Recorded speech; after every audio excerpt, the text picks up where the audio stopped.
On est parti pour l'exercice 7. Donc, on doit écrire un programme d'analyse de nombres entiers avec un menu interactif en boucle. Menu interactif en boucle, c'est ce qu'on a vu dernière vidéo. Le programme propose les options suivantes. Donc, on a 5 questions plus guidées. Ok. Ensuite, on a la contrainte de conception. Donc, on doit décomposer notre programme en fonctions. Donc, ça veut dire que chaque option du menu doit être gérée par une fonction dédiée. Et ici, on a toutes les fonctions à devoir implémenter. Donc, on n'a aucune logique ne doit être dupliquée. Si une fonction a besoin d'un traitement qui existe déjà ailleurs, on doit la réutiliser. Donc, ça, c'est normal.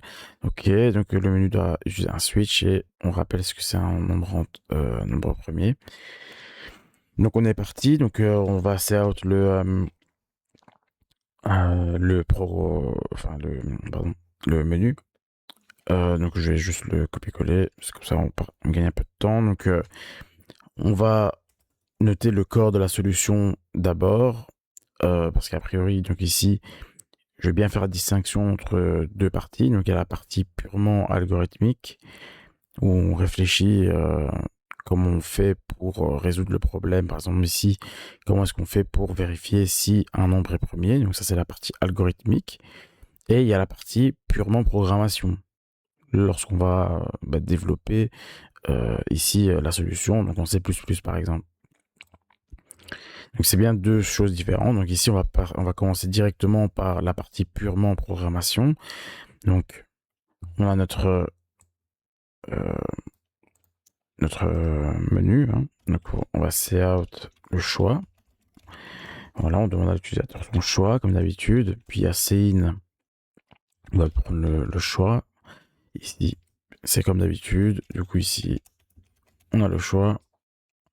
Et on met ça dans un do while.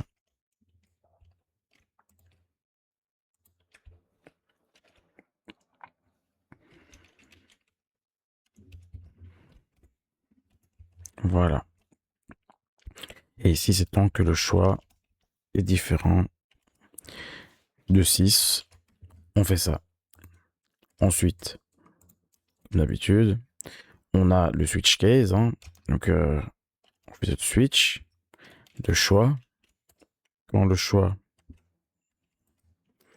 ici, on a les différents cases. Donc, le case 1, qu'on break. Faut pas oublier de mettre les accolades. Voilà.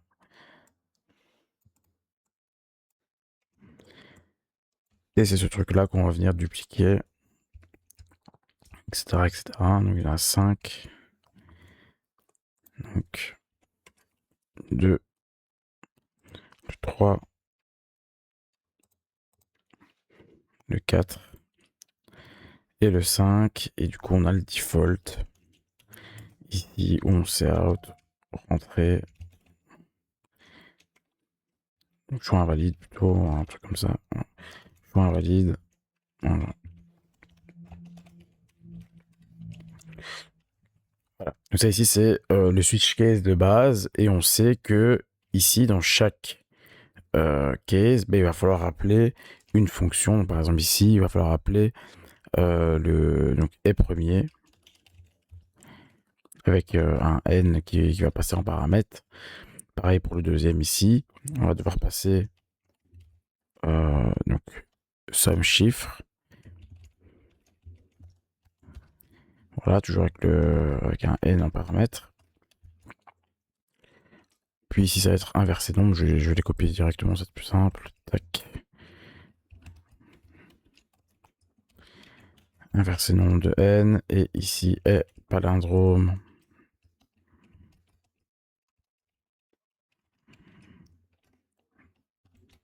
de n.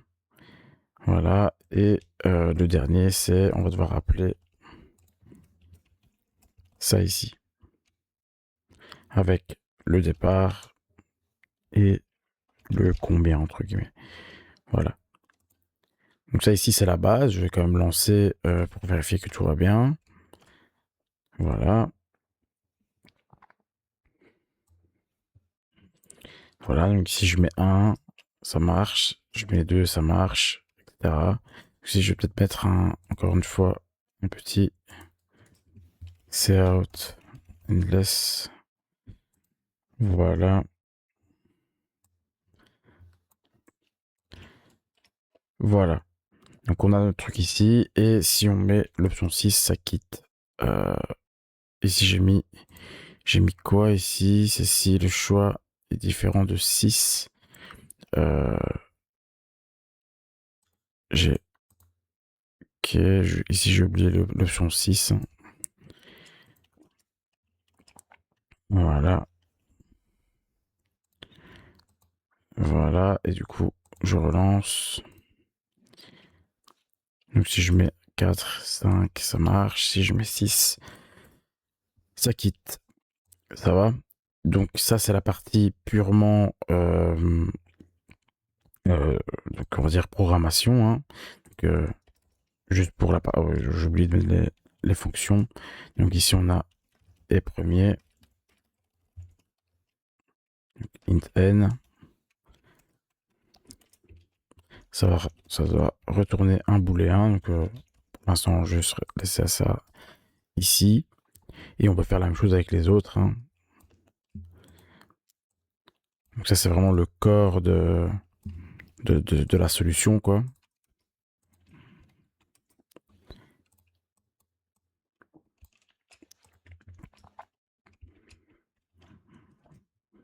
Voilà.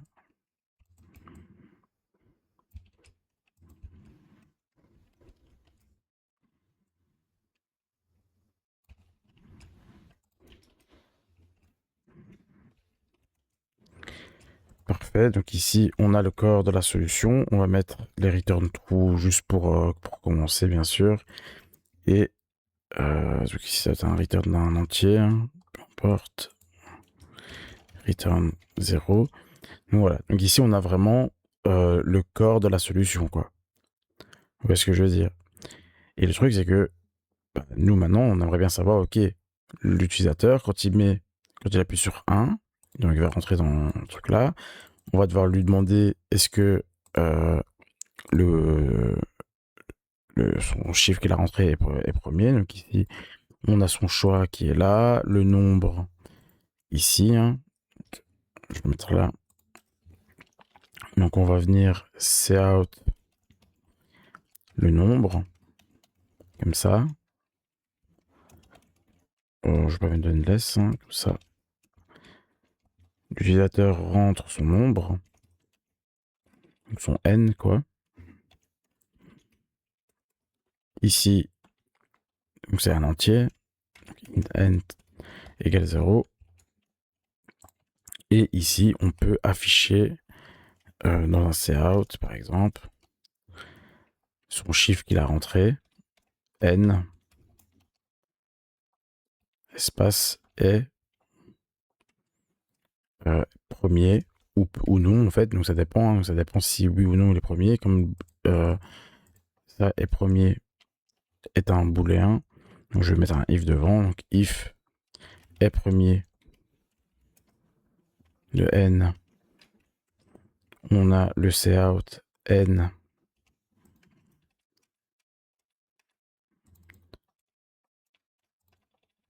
est premier. Mettre comme ça. Voilà. Sinon, cout n n'est pas premier.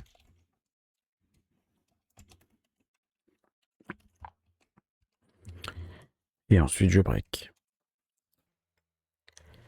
Et du coup, ici, on peut juste tester, peut-être avant ça, juste mettre un petit cout dans le... Ici, on est dans la fonction est premier. Voilà.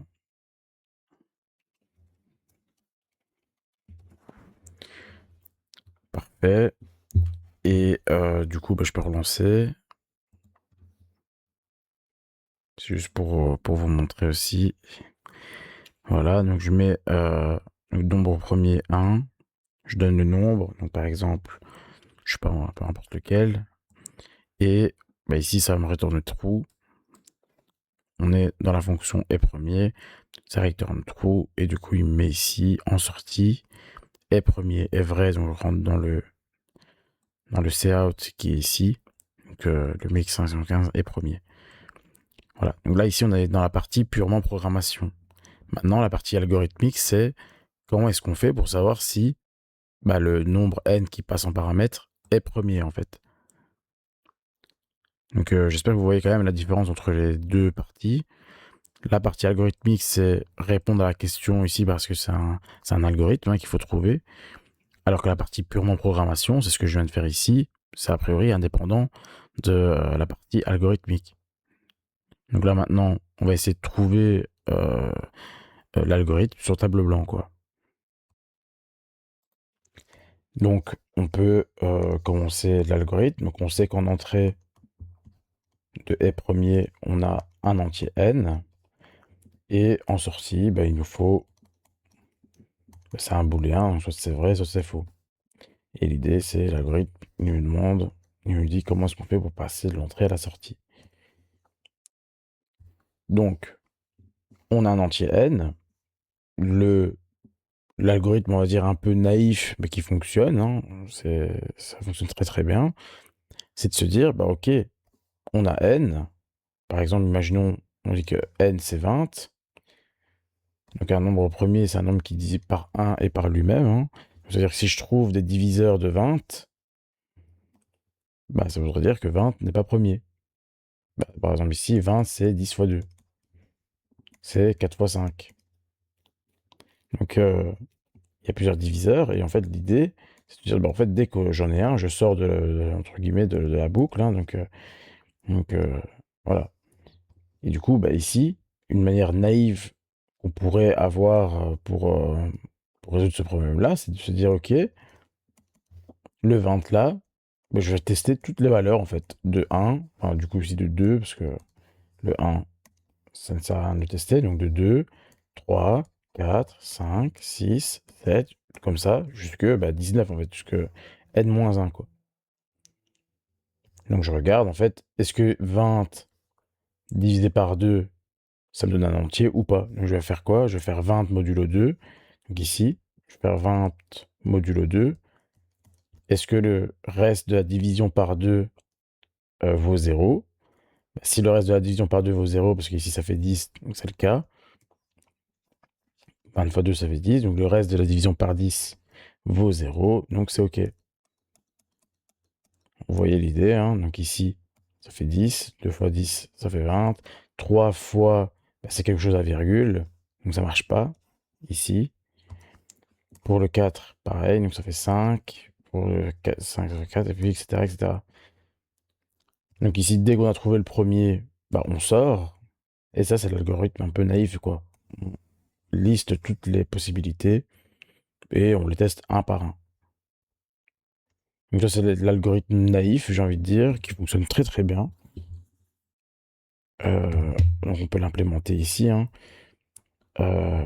Ici, donc ce qu'on va faire, c'est un for i int i égale du coup 2, hein, on commence à 2, jusque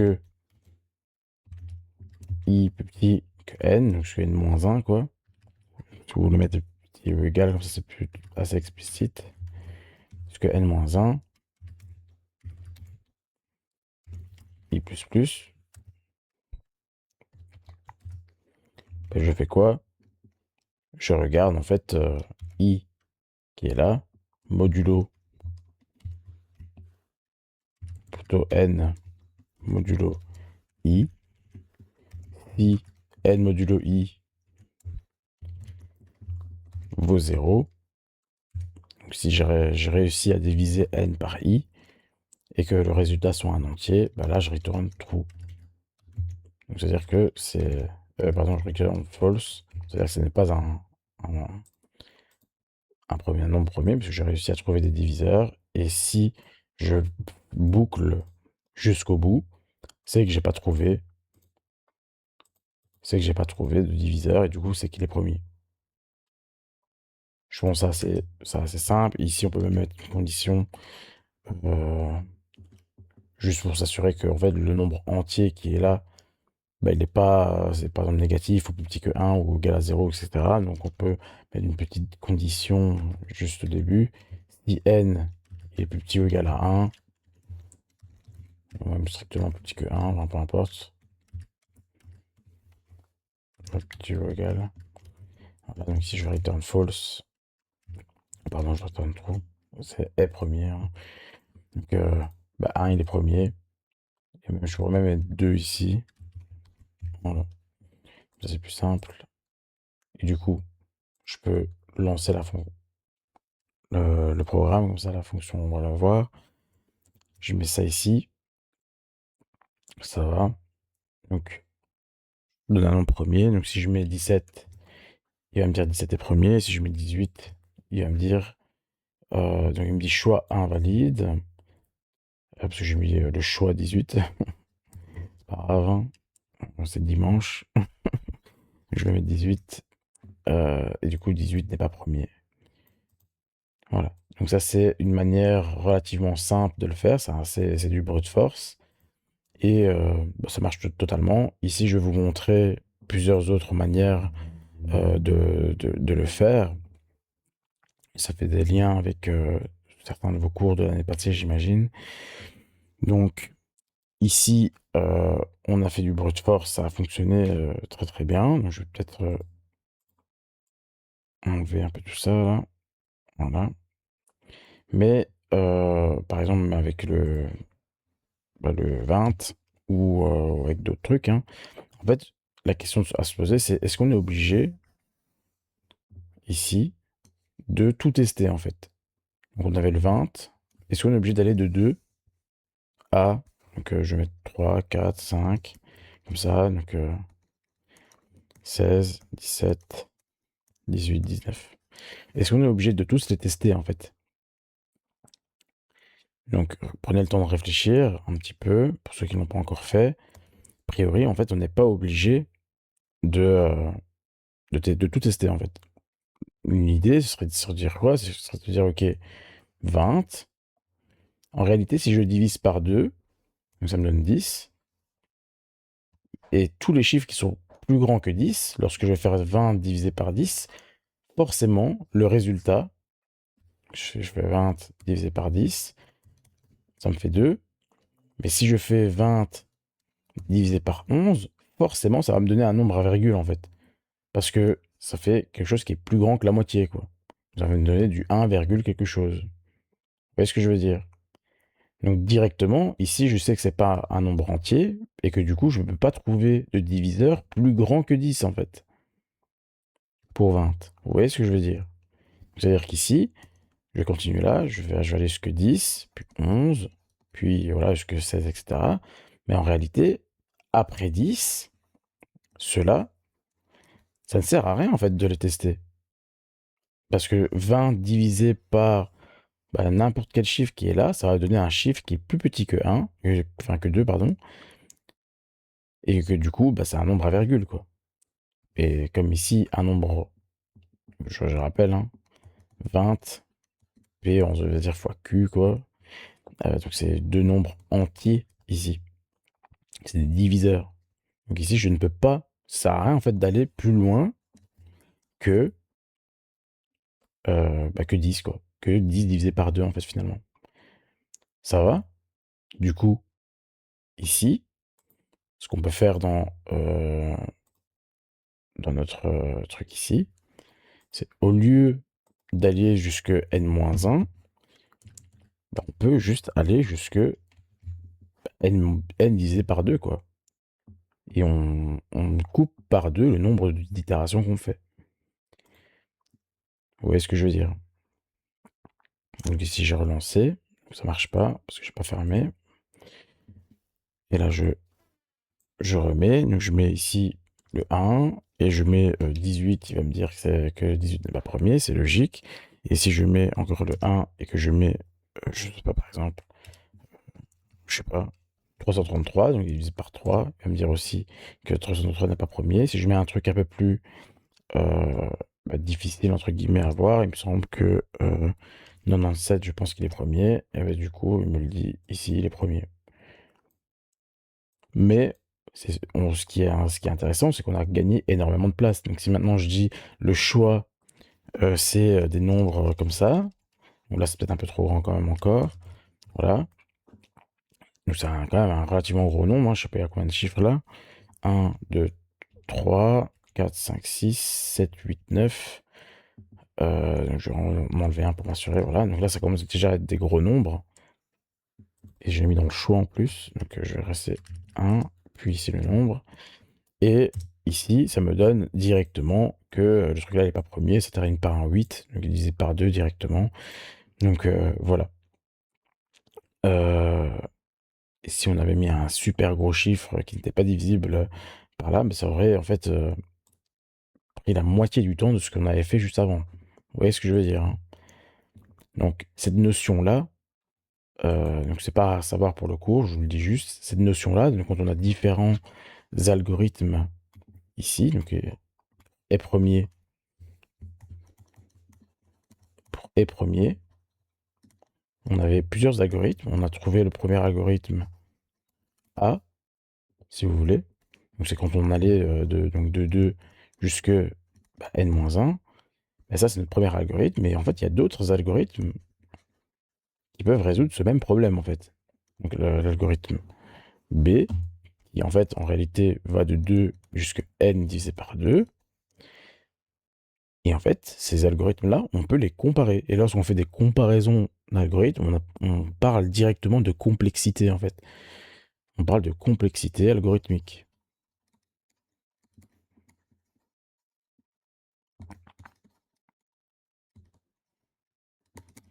Et dans la complexité algorithmique, il y a deux types de complexité. Celle qu'on vient de voir ici, complexité temporelle, donc ça veut dire qu'en gros,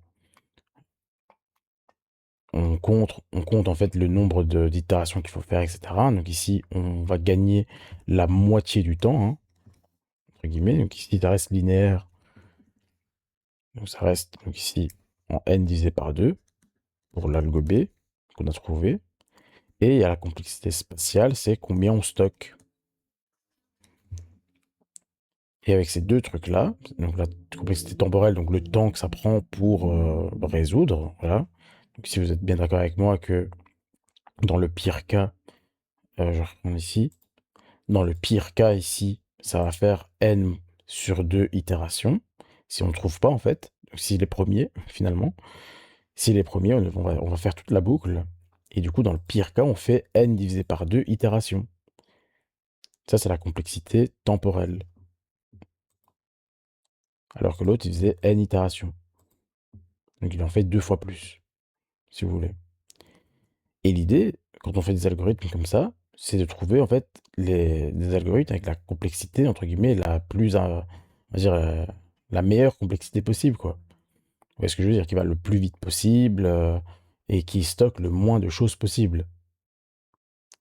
Et du coup, ce qui est intéressant là-dedans, c'est que on peut du coup comparer en se disant, bah, ok, en fait, l'algo A, il est peut-être un peu moins bien que l'algo B. Du coup, si j'ai le choix entre l'algo A et l'algo B, bah oui, bah l'algo A, je vais pas le prendre, je vais prendre l'algo B. Et en fait, c'est toujours les mêmes questions. On va se dire, bah, est-ce qu'il n'y a pas un algo C, par exemple? Et s'il y a un algo C, est-ce qu'il est meilleur que le A et le B? Et en fait, on peut les comparer après. Et c'est pour ça que j'insiste. Ici, on est en train de faire de l'algorithmique. C'est pas forcément le même que la programmation.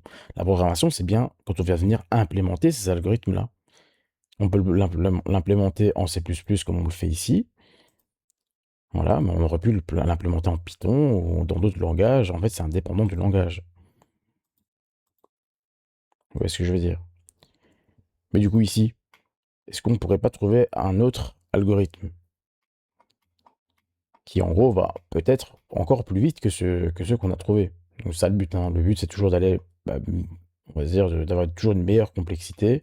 Donc, ici, on avait n-1, on va dire, itération, plus ou moins, hein. Donc, on commence en 2, donc c'est n, 2 itérations, si je compte bien.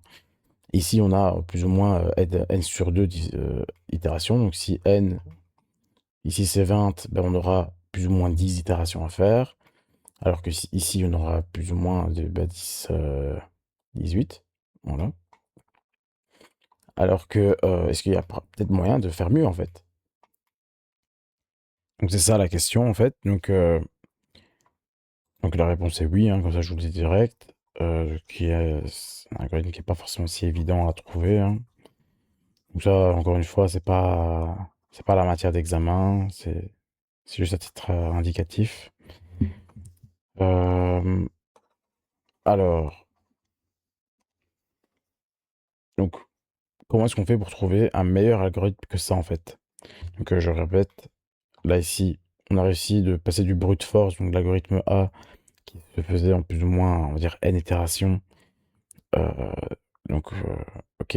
Alors que l'autre bah, faisait la moitié des itérations. Donc, est-ce qu'il y a moyen de faire mieux que ça encore?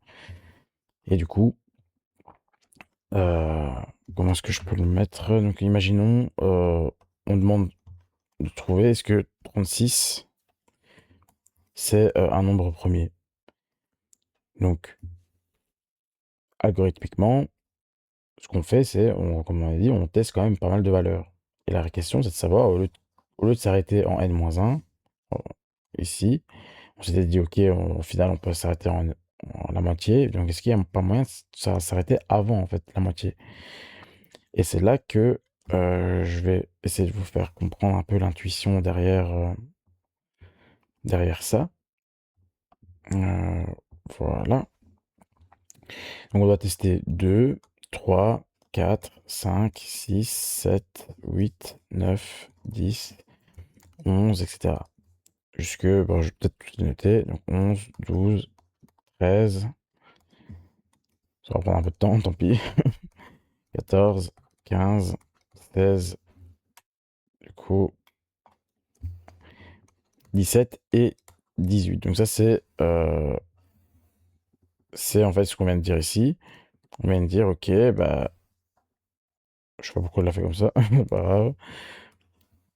Je vais le prendre ici. Voilà.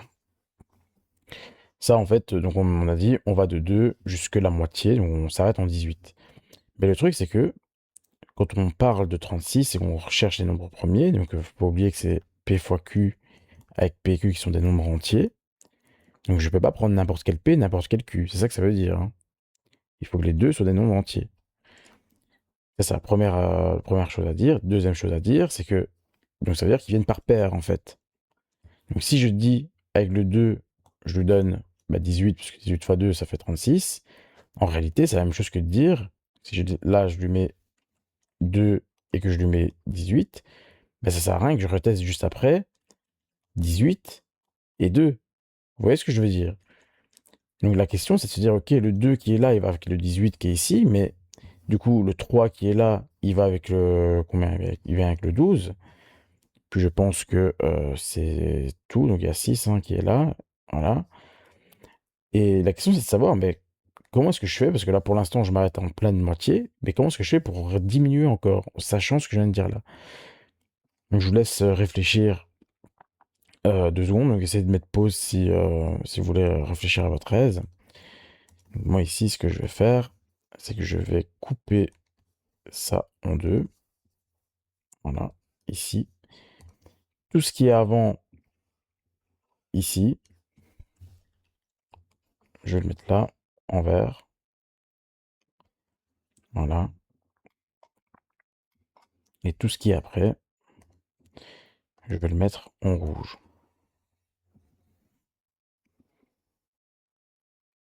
Donc, il a mal fait. Tant pis. Bon, ça va peut-être être une giga longue vidéo donc comme je dis, celui qui n'est pas forcément intéressé par ça, il n'est pas obligé de regarder ça, hein. Donc, ok. Et du coup, ici, ce qui est intéressant, c'est que c'est pour le P qui est ici. Mais en fait, le Q qui est juste en dessous, ici, bah, il vaut 18. Le 3, il va valoir 12. Puis le 4, il va valoir un chiffre à virgule. Je vais peut-être aller la reprendre parce que je les ai calculés juste avant. Donc c'est 4 fois 9. En fait, celui-là aussi, parce que je sais pas calculer. Donc le 4 qui est là, il va bien avec le 9 qui est là. Et, et voilà, donc le 5 qui est ici, il vient avec le 7,2. 6 avec 6, le 7 avec 5,14, etc. Donc je vais pas tous les mettre, je vais juste mettre ceux qui sont intéressants. Donc là, 9 il va avec le 4. Le reste ici, il y a 12 avec le 3. Il y a, je pense que c'est tout, avec le 18 avec le 2. Je pense que c'est tout. Et tout le reste ici, c'est des nombres à virgule, quoi. Voilà. Donc, le truc qu'il faut vraiment voir, c'est que j'ai mis le 6 en évidence ici, c'est pas pour rien. C'est parce qu'en fait, regardez, quand je prends le 2 qui est là, forcément, son vis-à-vis, il est de l'autre côté du 6. Vous voyez ce que je veux dire? Son vis-à-vis, il est forcément là. Donc ici, comme ça, jusque, je vais peut-être le prendre jusque là, donc 4 il est ici. Ouais. Bah, je peux le laisser. Voilà, donc en fait, son vis-à-vis, il est là. Si je prends une autre couleur, par exemple le bleu, pour le 3, son vis-à-vis, il est là. Le 4, pour une dernière couleur, parce que c'est la dernière de toute façon. Le petit point vert. Voilà, ici, le 4, son vis-à-vis, c'est 9. Et en fait, ils ont toujours, de part et d'autre, de 6 en fait. C'est ça le truc. C'est qu'en fait, si je m'arrête jusqu'en 6, finalement, comme le 2 va avec le 18, ben, je vais pas tester le 18-2, et ça revient exactement au même de dire, ben, si j'ai testé le 2, j'ai pas besoin de tester le 18 en fait. Si j'ai testé le 3, je ne suis pas obligé de tester le 12 après, pour le P. Vous voyez ce que je veux dire? Du coup, en fait, je dois m'arrêter en 6 finalement. Et 6, c'est quoi par rapport à 36? C'est la racine carrée de 36 en fait. Si je note d'un point de vue purement, on va dire, matheux, les diviseurs de 36, ben j'ai quoi? J'ai 2. Je ne vais pas noter le 1 et 36. Hein. J'ai 2 qui va avec le 18. Et j'ai le 3 qui va avec le 12. J'ai le 9, j'ai le 4 qui va avec le 9. Et en plein milieu, j'ai le 6. Et si vous voyez bien, ici j'en ai 3. Ici j'en ai 3. Donc je suis en plein milieu. Si j'ai testé les 3 premiers ici, je n'ai pas besoin de tester les 3 d'après. Le 6, en fait, c'est vraiment, il est à la moitié des diviseurs, en fait. Vous voyez ce que je veux dire? Donc c'est assez compliqué d'avoir l'intuition derrière, surtout à expliquer, mais j'espère que vous avez eu l'idée. Donc je fais la même chose, par exemple, avec 24, je sais pas moi, un truc comme ça. En fait, les diviseurs de 24, c'est, donc il y a 2, il y a 12, il y a 3 avec 8, puis il y a 4 avec 6, et en fait, entre les deux, il y a la racine carrée de 24, en fait, qui vaut, je pense, 4,9, plus ou moins, ici. Donc en plein milieu qui est ici, il y a la racine carrée de 24. Et en fait, de part et d'autre de la racine carrée de 24, j'ai tous les diviseurs en fait. Donc j'ai juste besoin d'aller jusque, entre guillemets, la racine carrée de 24. Donc c'est 4,9 plus ou moins. Et du coup, ici, avant la racine carrée de 24, je teste toutes les valeurs.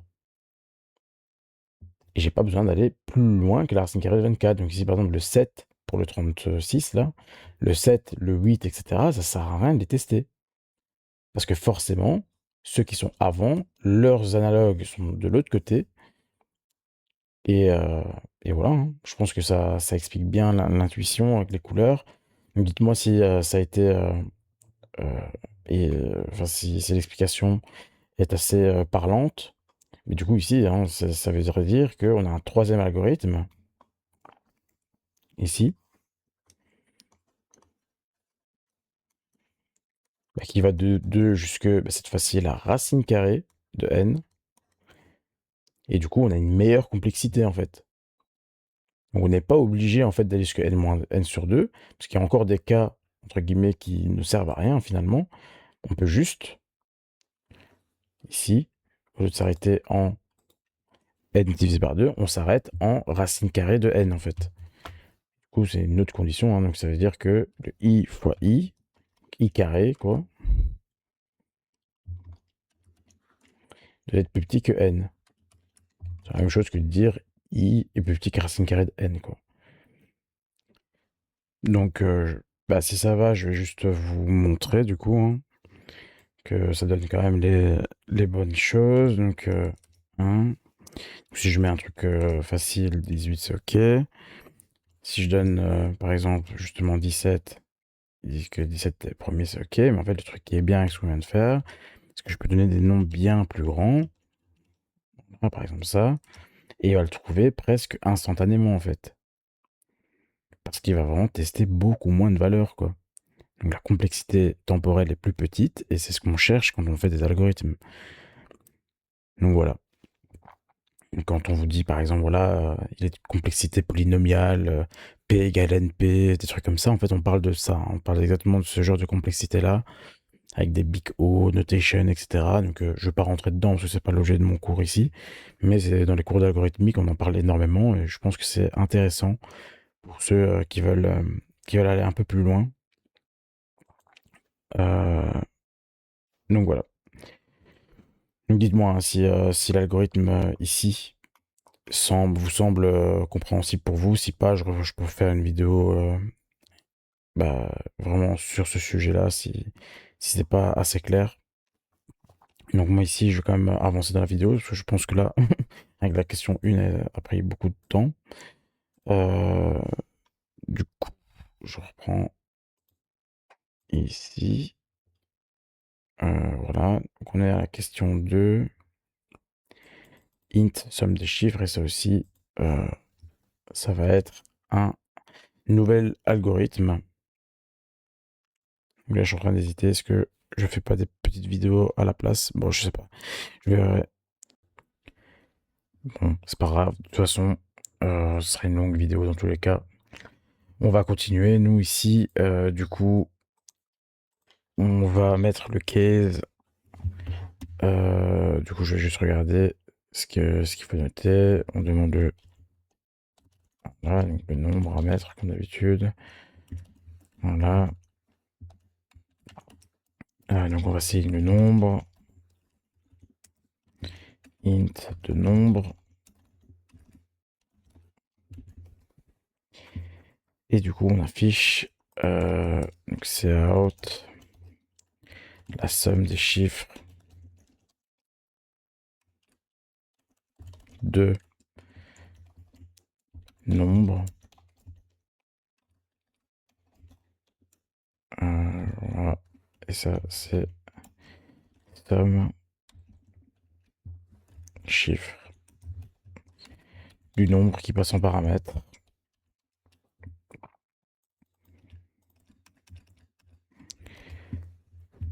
Voilà. Donc ça, c'est ce qui va appeler la fonction là. Et maintenant, encore une fois, ça, c'est la partie programmation, entre guillemets. Maintenant, on va faire l'algorithme. Et après, on va revenir à la partie programme une fois qu'on aura trouvé l'algorithme. Donc, je le mets ici. Je vais juste prendre mon pad. Donc voilà.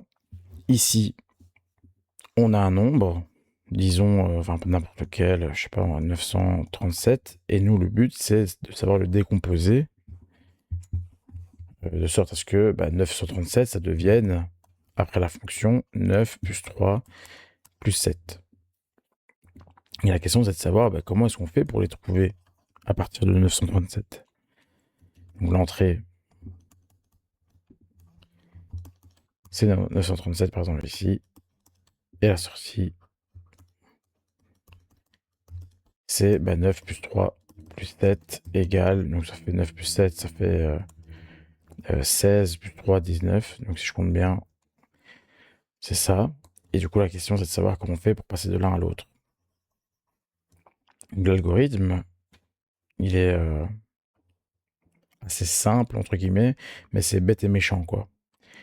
Donc, c'est pas non plus si évident que ça à le trouver. Donc, comment est-ce qu'on pourrait faire? En fait, ce qu'on peut voir directement à partir de 937, c'est qu'il y a un des chiffres qui est on peut facilement l'avoir, en fait. Et ce chiffre-là, c'est 7. Donc, c'est celui-là. Celui-là, on peut facilement l'avoir. Pourquoi? Parce qu'en fait, 937, c'est 937, 900, non, 3 fois 10, plus 7, finalement. Donc 937 c'est 93 fois 10 plus 7. C'est juste la décomposition hein, en faisant 937 modulo 10. Donc ça, en fait, on peut l'avoir directement en faisant 937 modulo 10. Là, c'est facile. Le premier chiffre, si je mets l'algorithme, on va dire de l'autre côté, pour avoir le premier chiffre, j'ai juste à faire mon n, donc 937 modulo 10.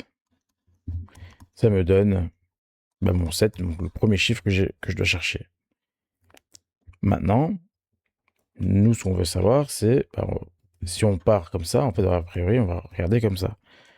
Dans ce sens-là. On va d'abord trouver le 7, puis le 3, puis le 9. Et en fait, a priori,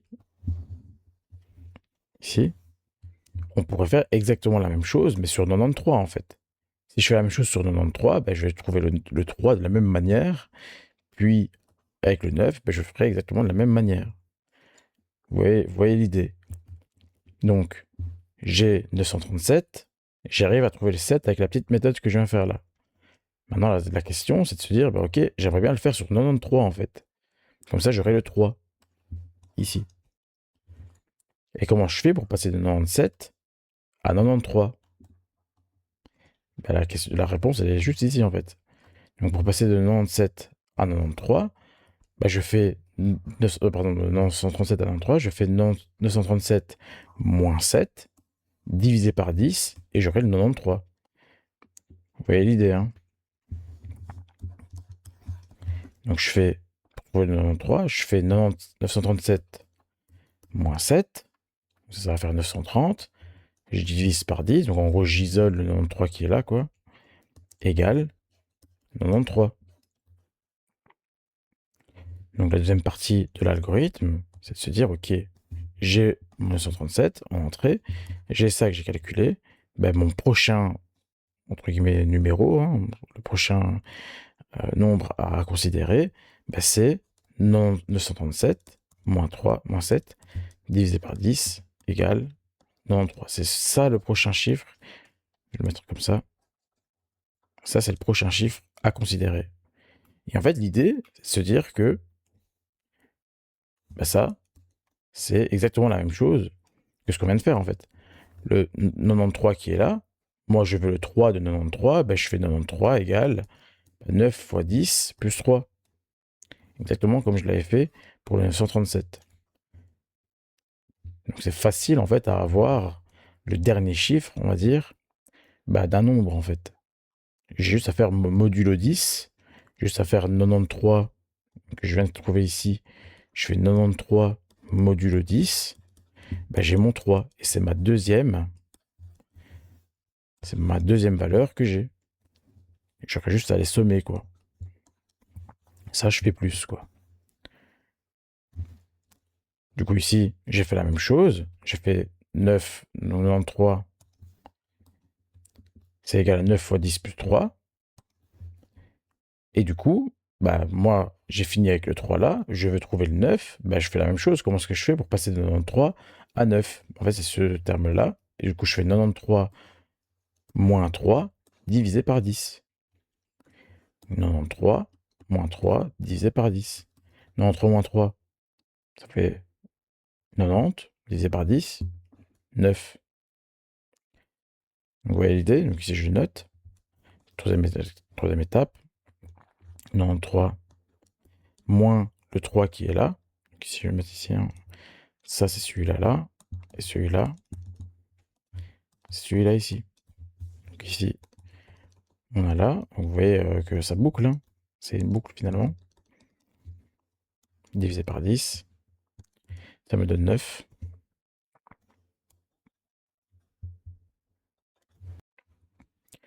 Puis je fais exactement la même chose. Hein. Donc le 9 qui est là, je vais le décomposer. 9, c'est 0 fois 10 plus 9. Ça va. Donc je fais, encore une fois, le 9 qui est ici.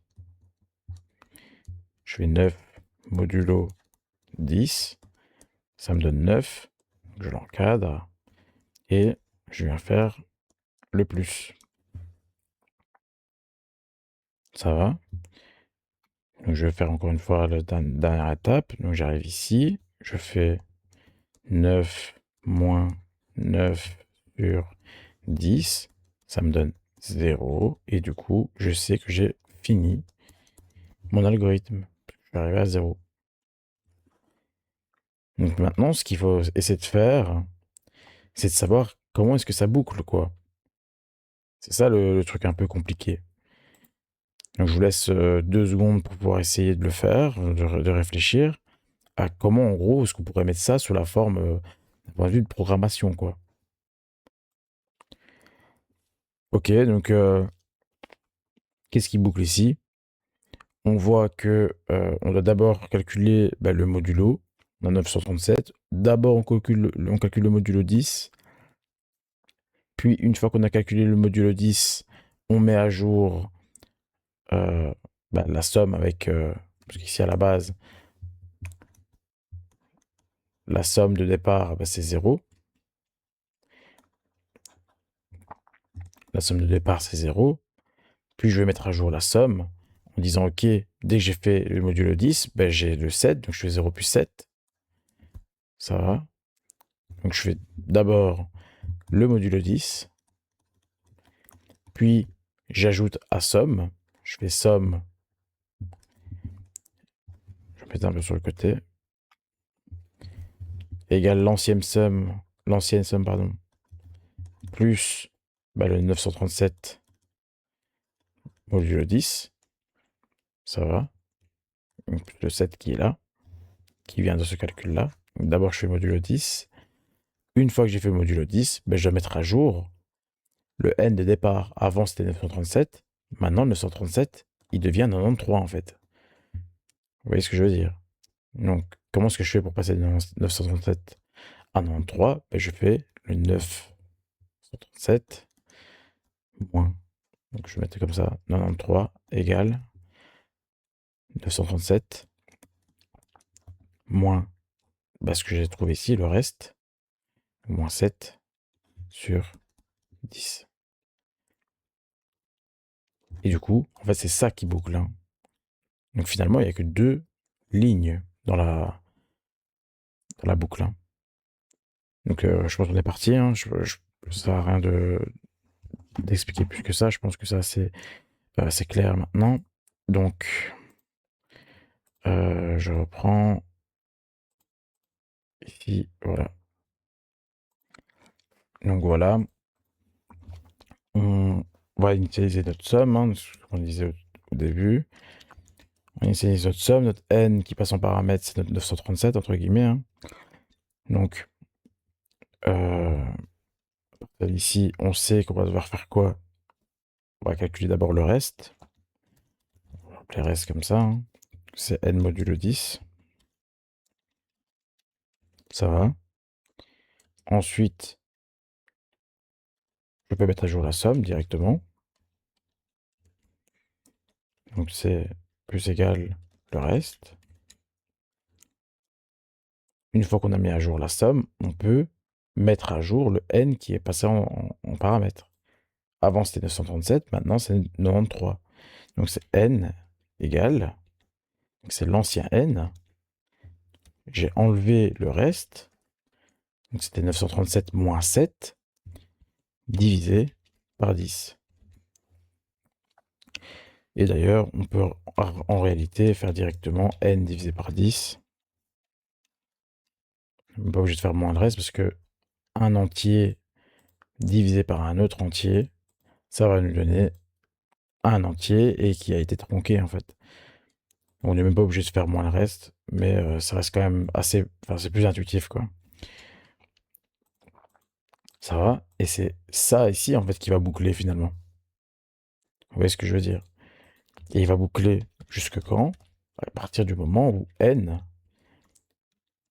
est plus grand que 0. Tant que n est plus grand que 0, je continue quoi. C'est ça que ça veut dire. Tant que le n qui est là est plus grand que 0, donc je reprends mon truc ici. Tant que lorsque je mets à jour je suis plus grand que 0. Donc ici, avant c'était 937, puis c'est 93, puis c'est 9, puis c'est 0. Mais au moment où c'est 0, ben, je sais que je dois arrêter, quoi. Donc tant que la condition là est valide, ben, je continue, quoi. Et je retourne avec la somme. Voilà. C'est un peu long, je suis conscient que la vidéo va être super longue, mais au moins vous avez tout et vous pouvez la regarder en plusieurs fois. De toute façon, si vous voulez, vous mettez pause et voilà. Donc ici, on peut peut-être tester. Je pense que j'ai déjà mis ici. Ouais, c'est ça. Donc, le deuxième point. Donc, si je mets par exemple, j'ai mis quoi ici? 9453. Voilà. Ça me met que la somme, c'est bien 21. Donc, on peut calculer, puis il est là. Et du coup, ça a l'air de bien fonctionner. Je peux mettre un autre truc, hein, si je mets. Oh, si j'ai ce que j'ai mis. Un mu. Je, je, je recommence. Donc ici, je mets 2. Je mets 1, 2, 3, 4 par exemple. Ici, ça me fait 10. Donc ça fait 7 plus 3. Ça fait bien 10. Donc ça fonctionne très très bien. Donc j'espère que c'est OK pour vous. Donc on peut passer à la suite. Du coup, on en est où? On en est à inverser nombre. Donc encore une fois, on va aller rechercher notre tableau blanc. Ça va aller assez vite ici parce que c'est le même principe. Donc on a en entrée l'entier. Donc n par exemple 937, encore une fois, hein, ça ne change pas. Mais en sortie, cette fois-ci, ce qu'on veut, c'est 739. Donc l'inverse. Donc le 7, je vais le mettre là. Celui-là, je dois le mettre là. Et celui-là, je dois le mettre là. Mais c'est exactement le même. Bah, c'est le même algorithme, en fait, entre guillemets. Parce que c'est l'algorithme. Le truc qui était chaud dans l'algorithme juste avant, c'est de savoir trouver euh, les termes. Et en plus de ça, on les trouve dans le bon ordre, là, déjà. Et du coup, bah, on peut commencer l'algorithme. C'est assez presque similaire, mais on va dire. Enfin, c'est similaire, mais je veux dire, il y a quand même un petit truc qui va changer. Donc, on part comme d'habitude de 937. On fait le modulo 10. Et on a le 7.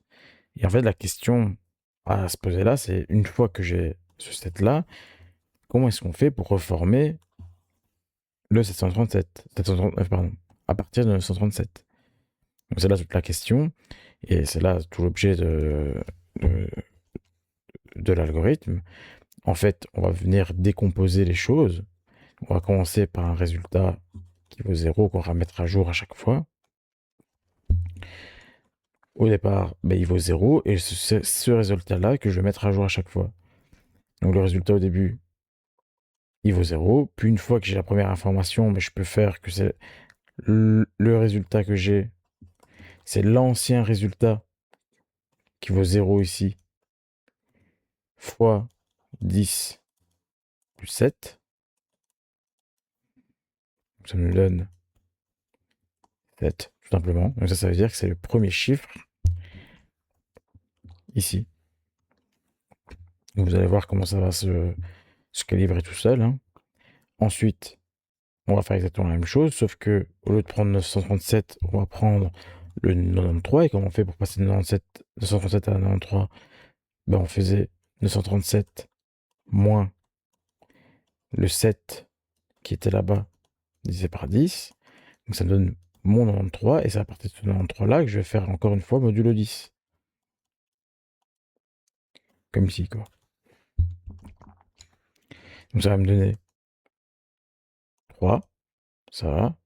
Puis je mets à jour mon résultat. Donc le résultat, c'est l'ancien résultat qui vaut 7. Ça va. L'ancien résultat, 7 fois 10 plus 3. Donc ça me donne 73. Donc ça veut dire on a les deux premiers chiffres, quoi. Et ça boucle, quoi. Jusqu'au moment où c'est fini. Donc ici, jusqu'au moment, comme d'habitude, où là, ici, c'est 93. Là, maintenant qu'on part de 93, on va essayer de trouver le 9 à partir de 93. Donc, on fait 93 moins le reste sur 10. Ça me donne 9. Ça va. Et c'est à partir de ce 9-là qu'on va faire le modulo 10. Ça fait 9. Ça va. Et du coup, à partir de ce 9-là, on peut faire, donc c'est l'ancien résultat.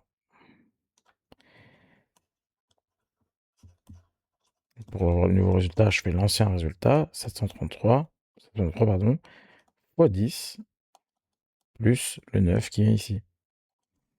Ça, c'est pareil, voilà.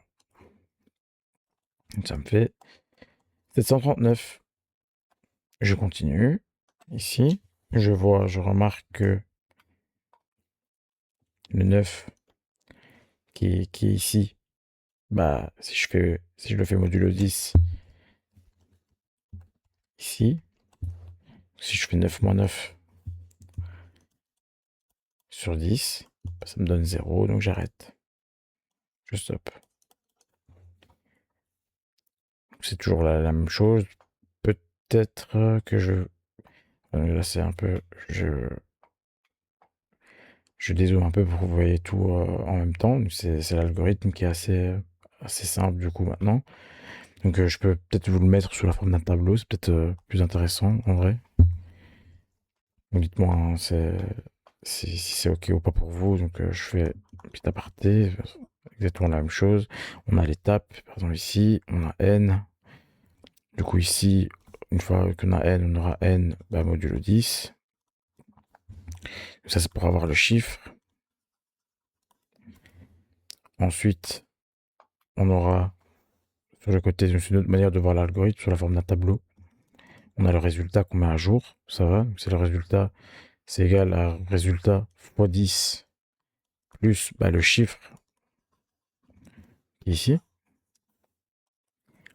Et du coup, après, on a notre nouveau n. On a l'ancien n, et du coup, on a notre nouveau n juste après. Et du coup, à l'étape 1, on a notre 937, je pense que c'est ça que j'avais dit. Puis je fais n modulo 10, ça va me donner 7. Ça va. Je fais le résultat. Et le résultat au départ, il vaut 0. Donc ça fait 0 fois 10 plus le chiffre. Ça fait 7. Ça va. Tout noté. 0 fois 10 plus 7 qui me donne 7. Et du coup, notre nouveau n, c'est 93.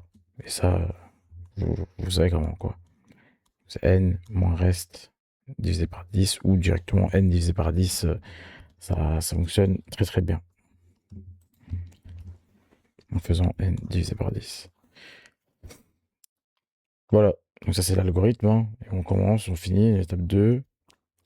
Notre nouveau n, c'est notre ancien n, donc c'est 93.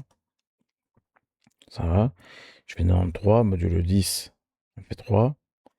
L'ancien truc, donc ça fait 0, ça fait 7, pardon, fois 10, plus le reste qu'on vient de voir, c'est 3. Ça fait 7 fois 10, 70, plus 3, 73. Et du coup, notre nouveau n, c'est 9. Parce que j'ai fait ça divisé par 10. Ou 93 moins 3 divisé par 10, c'est la même chose. Puis on fait l'étape 3. Ici, on a le 9.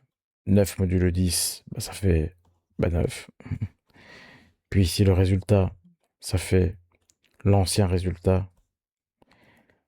Donc 73 fois 10, plus le reste, 9. Ça va. Notez bien ici, voilà. Ça fait 730 plus 9, donc 739.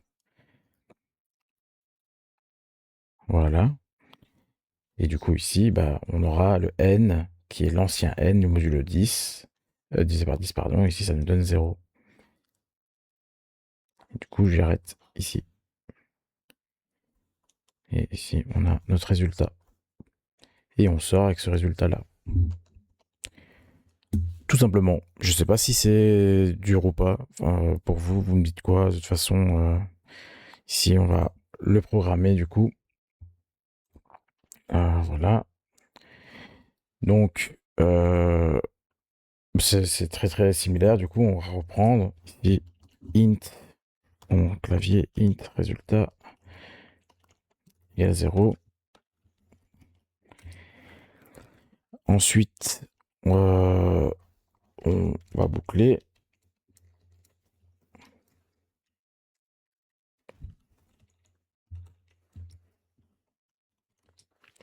Voilà. Et du coup, ici, on a le résultat qu'on va mettre à jour. C'est égal à l'ancien résultat fois 10 plus le reste. Plus le reste. Et le reste, on va le calculer. Donc, int rest, c'est n modulo 10. Ça va. Plus le reste. Une fois qu'on a fait ça, on met à jour notre n. N égale n moins reste divisé par 10. Et on ressort avec le résultat. Donc c'est entre guillemets assez simple, mais une fois qu'on est passé par l'aspect algorithmique, quoi. Une fois qu'on l'a trouvé, là oui, après ça devient super simple de le programmer, quoi. Ça va. Donc ici on doit l'inverser nombre, ici je l'ai pas mis ici. Donc on est là. On doit cout le nombre.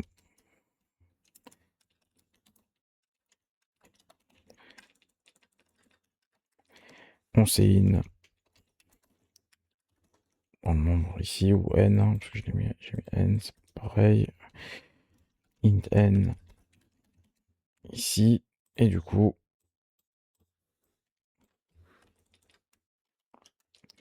on va cout somme des chiffres de 94,53. Ici, du coup, de n. Et du coup, ça, c'est ça.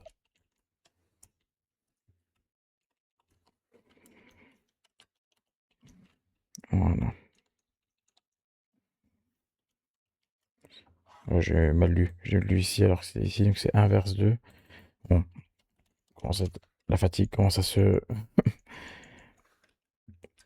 sentir, c'est pas grave. Donc l'inverse de ça, c'est ça. Ok, donc je pense que tout est correct.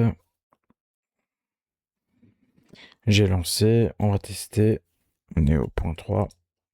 Le nombre, donc si je mets 1, 2, 3, 4, ça me donne 4, 3, 2, 1. Ça va, nous on va retester avec un autre truc. C'est un peu long. Voilà. Donc j'ai mis 7, 4, voilà. Donc ça fait 9, 8, 9, 8, 5. Voilà, 4, 7. Donc ça a l'air d'être ok. Je vais tester avec un cas limite. Donc là, forcément, avec le cas limite, comme ici, je mets 1200, bah, ça va me mettre 21 parce que dans l'autre sens, forcément, l'inverse de 0, donc ici ça va faire 0, 0, 2, 1, ben, un entier, donc je peux le mettre ici. Hein. Donc c'est les cas limites, comme on appelle ça. Donc 1200, ça va se retourner en ça, si on voulait, si on devait vraiment le faire. Et ça, a priori, c'est pas un entier, quoi. C'est 21. Ça va. Si on voulait vraiment afficher ça, on est obligé de caster en string. Hein, et c'est beaucoup plus simple, de quoi faire. Donc, je pense que vous savez ce que c'est un cast. Donc, ici, inverser nombre, si on voulait afficher absolument, comme ici, donc 0, 0, 2, 1, comme ici, bah, il aurait fallu ici faire un cast en entier. Donc, je peux peut-être vous montrer. Je vais regarder la syntaxe ici. Donc, vais peut-être le faire en 2 secondes. Ici.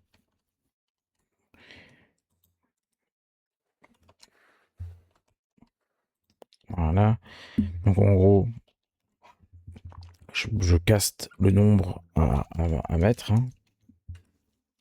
Caster, ça veut dire changer de son type. Donc on a ici, c'est un int. Ben, je vais le mettre sous forme de string, en fait, tout simplement. Donc je vais utiliser toString. Le n. Ça va. Du coup ici, il faut que j'inclue string, parce qu'il fait partie de la bibliothèque là. Ça va. Et du coup, le n maintenant qui est là, il est plus compté comme un entier, il est compté comme un string maintenant. Vous voyez ce que je veux dire? Et du coup, bah, nous, ce qu'on veut faire, c'est trouver l'inverse, ou les résultats, quoi. Et je vais peut-être l'appeler résultat, comme tout à l'heure. Voilà. Au début, c'est la chaîne vide, et on va juste parcourir, si vous voulez, euh, le, le string, mais dans le sens inverse, quoi. Donc, on va faire for int i, parce que n'oubliez pas que une chaîne de caractères, bah, c'est un tableau, hein, c'est exactement la même chose.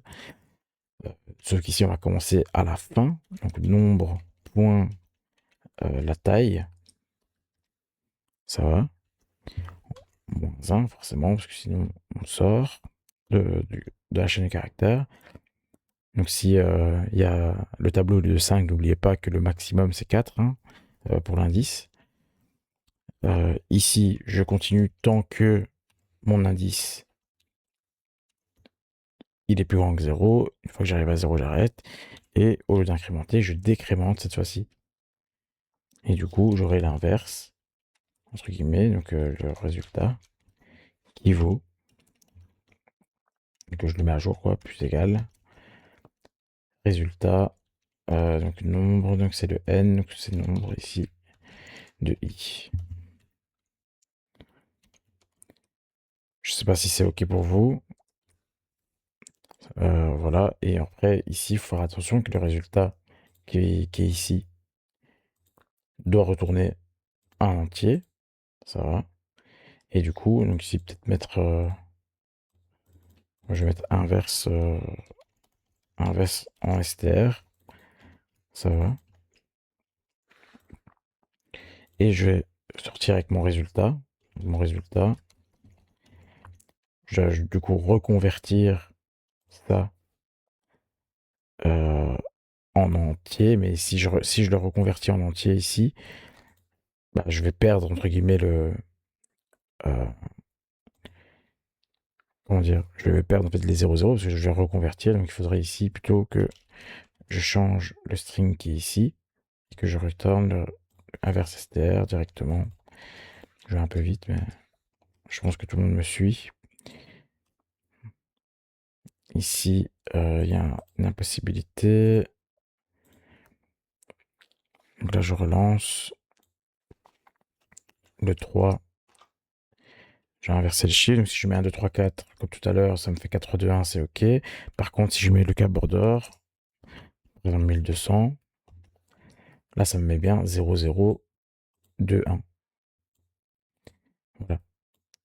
Par contre, si ici, comme tout à l'heure, j'avais mis le int ici et que je l'avais recast en entier, donc si ici, je fais, je sais pas, int résultat, on va l'appeler, voilà. Je le recast en entier, donc c'est string to int, il me semble que c'est sti, to int, donc stoi, je pense, c'est ça. Et après, j'imagine que ça va être inverse, str, voilà. Je pense que c'est la bonne syntaxe, c'est ça. Voilà. Ça, ici, c'est juste pour vous montrer encore une fois, c'est pas le but, c'est pas de vous donner des trucs en plus à connaître, c'est juste pour ceux qui veulent. Hein. Voilà, c'est ici le 3 et que je mets 1200 cette fois-ci, bah, il met quand même 21, vous voyez, parce que la conversion d'un string en entier ici, donc 0021, Mais a priori, c'est 21, quoi. Donc, c'est le Céline, pareil, le Céline, il dit comme ça. Si vous mettez 0021 à l'entrée d'un Céline, quand on demande un entier, ben, il va laisser le 21, quoi. C'est normal, hein. Donc, voilà. On peut passer à la suite, du coup, hein. Donc, c'est sur le et palindrome, du coup. Je regardais, donc, ici, on est à l'étape là, donc et palindrome. Le mettre ici d'abord. Voilà. Donc on sait out. Comme d'habitude, le choix, le nombre. C'est in. Le nombre aussi, n. Donc ici, encore une fois, on voit bien que c'est toujours la même chose au début. On pourrait les sortir, etc., hein, bien sûr. C'est c'est même recommandé ici. Je vais aller un peu à l'essentiel. Je vais pas vous mentir, la vidéo commence à être longue, même pour moi. Mais ok, c'est pas grave. Donc ici, on a n est un palindrome. Donc c'est ici, ça va dépendre. Est un palindrome. Voilà. Endless. Voilà. Et ça va dépendre justement de ça ici. Donc if est un palindrome. Donc si n c'est un palindrome, je l'affiche. Sinon, j'affiche quoi? J'affiche exactement le même. Mais ça avec n'est pas un palindrome.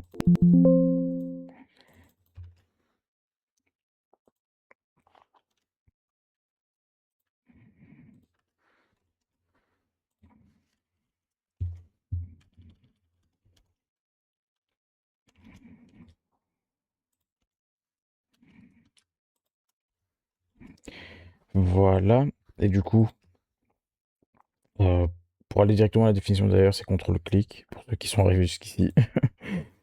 Euh, du coup, bah, c'est assez simple, hein, de, de créer cette fonction-là. Donc, a priori, un palindrome, c'est quoi? C'est un chiffre, donc un nombre qui peut se renoter dans les deux sens et c'est le même. Donc, ici, 1, 3, 1, 3. Si j'écris dans l'autre sens, dans le sens inverse, donc ça fait 1, 3, 1, 3. Donc, les deux sont les mêmes. Donc, a priori, on utilise juste la fonction inverser nombre et c'est tout, hein. Ça va pas plus loin que ça. Donc, comment est-ce qu'on fait? On return juste n égale l'inverse, inverser nombre de n, quoi. Donc le n, il va passer en paramètre.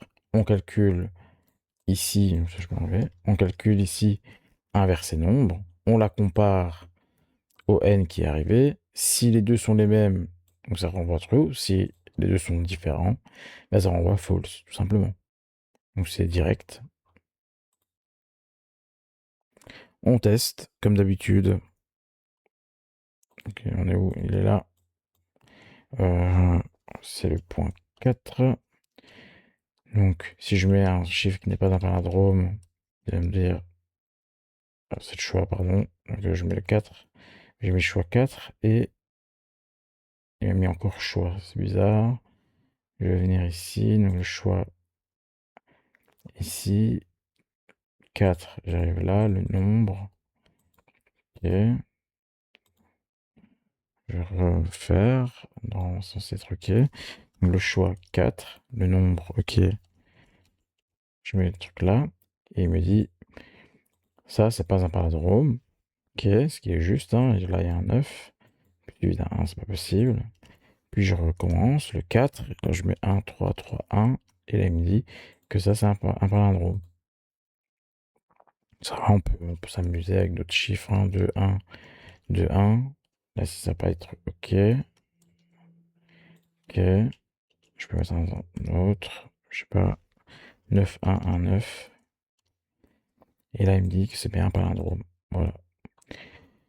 Donc ça, c'est pour celui-là.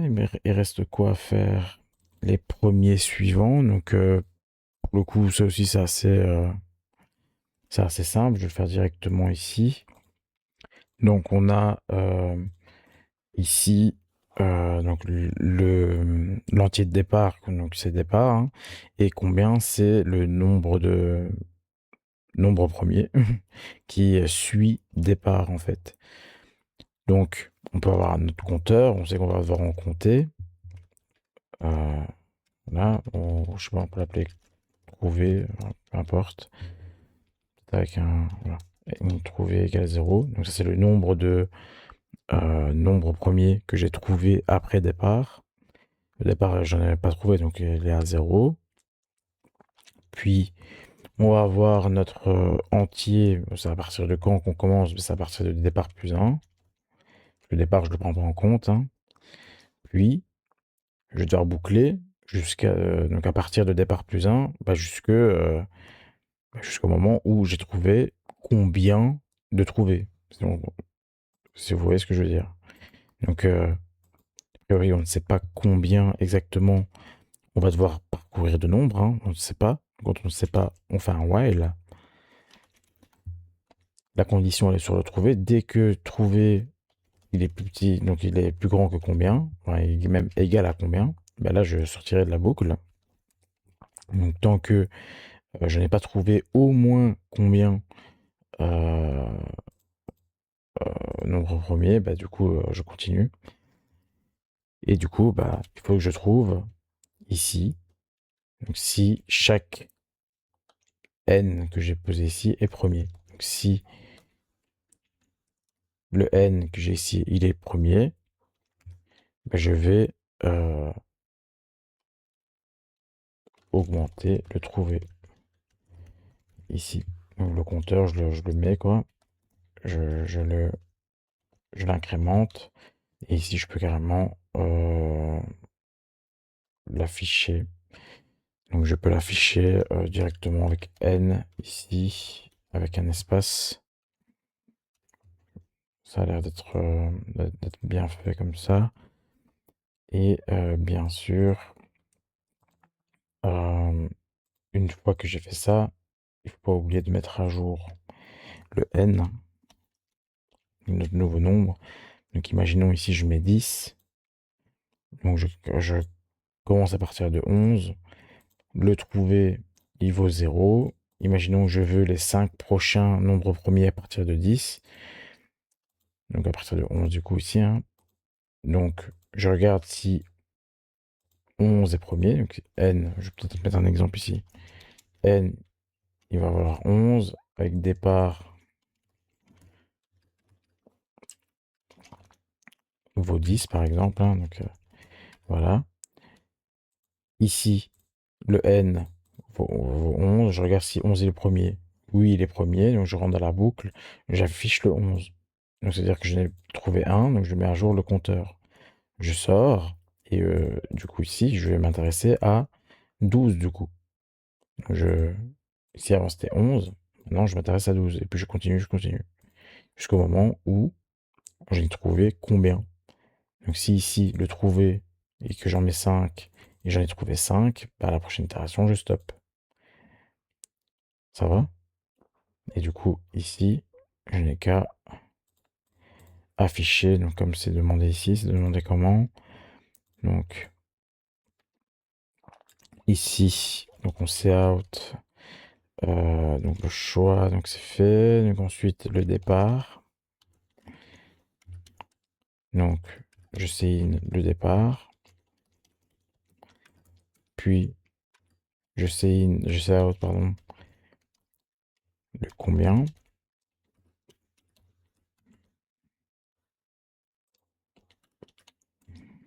Je say in le combien. Je les initialise, donc départ et combien égale à 0 aussi, peu importe, pas très important. Je le mets ici et ensuite je peux le mettre. Je vais appeler la fonction ici. Donc c'était combien? C'était premier suivant, je pense. Ça, qui prend le départ en entrée et le combien. Parfait. Ici, je vais juste say out Comme ici, ça sert aussi.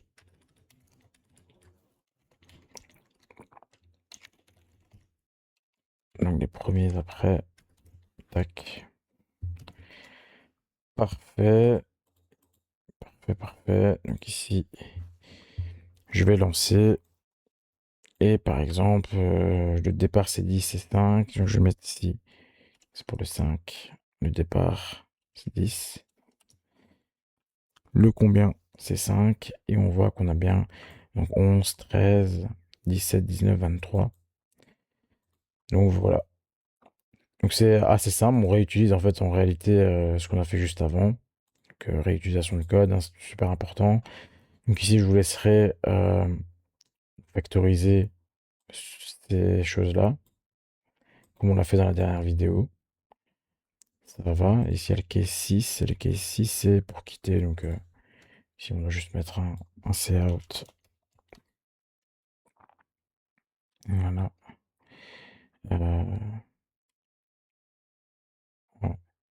Juste on quitte quoi. Donc c'est au revoir. Au revoir.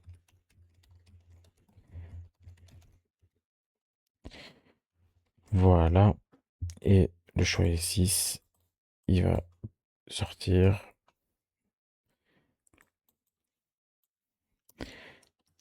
Voilà. Donc c'était un. C'est pas forcément long comme énoncé, c'est juste que j'ai expliqué beaucoup de choses qui étaient annexes. Mais voilà, donc j'espère que c'était un bel exercice pour vous, que ça. Donc surtout ce TP1 qui était un peu la base, on va dire. Il y a eu un peu d'algorithmique, je vais pas forcément forcer dessus pour l'examen. C'est juste surtout en fait pour rendre la main, vu que ça fait 1 an, presque 2 ans pour certains, que vous n'avez pas du tout fait de programmation. Donc ici je remets juste, c'est un bon petit TP qui remet les choses au clair pour vous remettre dans le bain quoi. Ça va? Donc c'est ok pour le TP1.